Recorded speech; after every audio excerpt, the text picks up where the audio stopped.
منع کر دیے تھے. بھائی نے اچھا سوال کیا. خواتین کے لیے میں نے کہا مسجد میں نماز یا عیدگاہ ہے.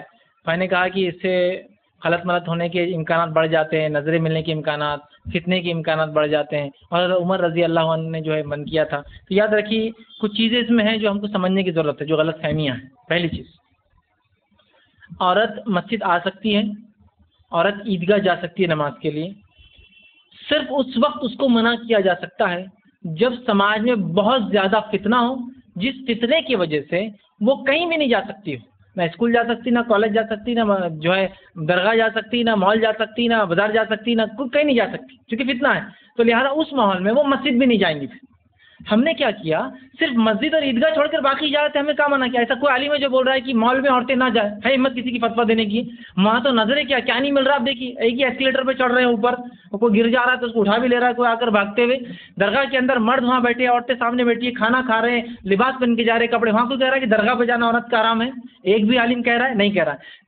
سوال یہ ہے کہ صرف آپ فتنہ مسجد اور عیدگاہ اور مسجد میں جانے کو کہہ رہے ہیں، لیکن آپ کبھی مال میں، بازار میں، میلوں میں، یہ مینا بازاروں کے اندر اور چوڑی بازاروں کے اندر جہاں مرد اور عورتیں دھکے نہیں رگڑ رگڑ کے چل رہے ہیں ایک دوسرے کے جسموں کو، وہاں نہیں منع کرتے. صرف کہاں احتیاط کر رہے ہیں آپ؟ مسجد میں. تو جب عورت کہیں بھی نہیں جائیں گی تو انشاءاللہ مسجد بھی نہیں جائیں گی. رسول اکرم صلی اللہ علیہ وسلم نے اس بات کی وضاحت کی. عورت کے لیے سب سے بہتر مقام وہ اللہ کی رضا سے سب سے قریب تب ہوتی ہے جب اپنے گھر کے سب سے اندر کے کمرے میں ہوتی ہے، سب سے اندر کے میں، سب سے زیادہ اپنے رب کی رضا میں ہوتی ہو. یہ بات طے ہے. لیکن وہی صحابیات جن کا ایمان سب سے بلند تھا وہ مسجد میں نماز کو آتی تھی.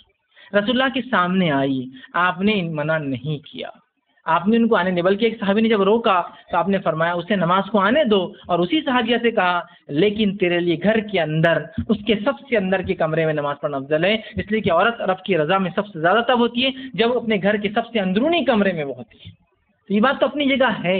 تو اگر آپ بازار میں منع کر رہے، درگاہ پہ منع کر رہے، مال پہ منع کر رہے، سنیما منع کر رہے، کالج کو منع کر رہے، بازاروں منع کر رہے، تو پھر مسجد میں منع کیجیے نا. لیکن آپ سب جگہ اجازت دے دیے، صرف ایک جگہ فتنہ ہے. ایسا لگتا ہے پورے غنڈے، موالی، ڈاکو، چھڑ والے صرف مسجد میں بیٹھے اور باقی پورے نیک لوگ مالس میں بیٹھے ہیں مدد کے لیے، پورے اچھے لوگ درگاہوں پہ بیٹھے ہیں، پورے نیک لوگ سب جگہ صرف درگاہ مسجدوں میں وہ ہے. تو سب جگہ بند تو یہاں بھی بند. دوسرا ایک بہت اہم بات جو بھائی نے کی اور جو عام طور سے ایک غلط بات پھیلائی جاتی ہے، اس کی کوئی حقیقت نہیں یاد رکھی، وہ یہ ہے کہ عمر ابن خطاب رضی اللہ عنہ نے اس بات کو بند کیا. اور ایک دوسری روایت جس میں عائشہ رضی اللہ عنہ فرماتی اگر اللہ کے رسول اس دور میں زندہ ہوتے اور عورتوں کو دیکھتے وہ کیا کر رہی ہے تو آپ مسجد میں آنے سے منع کر دیتے. یہ دو چیزوں کو لاتے ہیں، حضرت عمر کا قول اور یہ.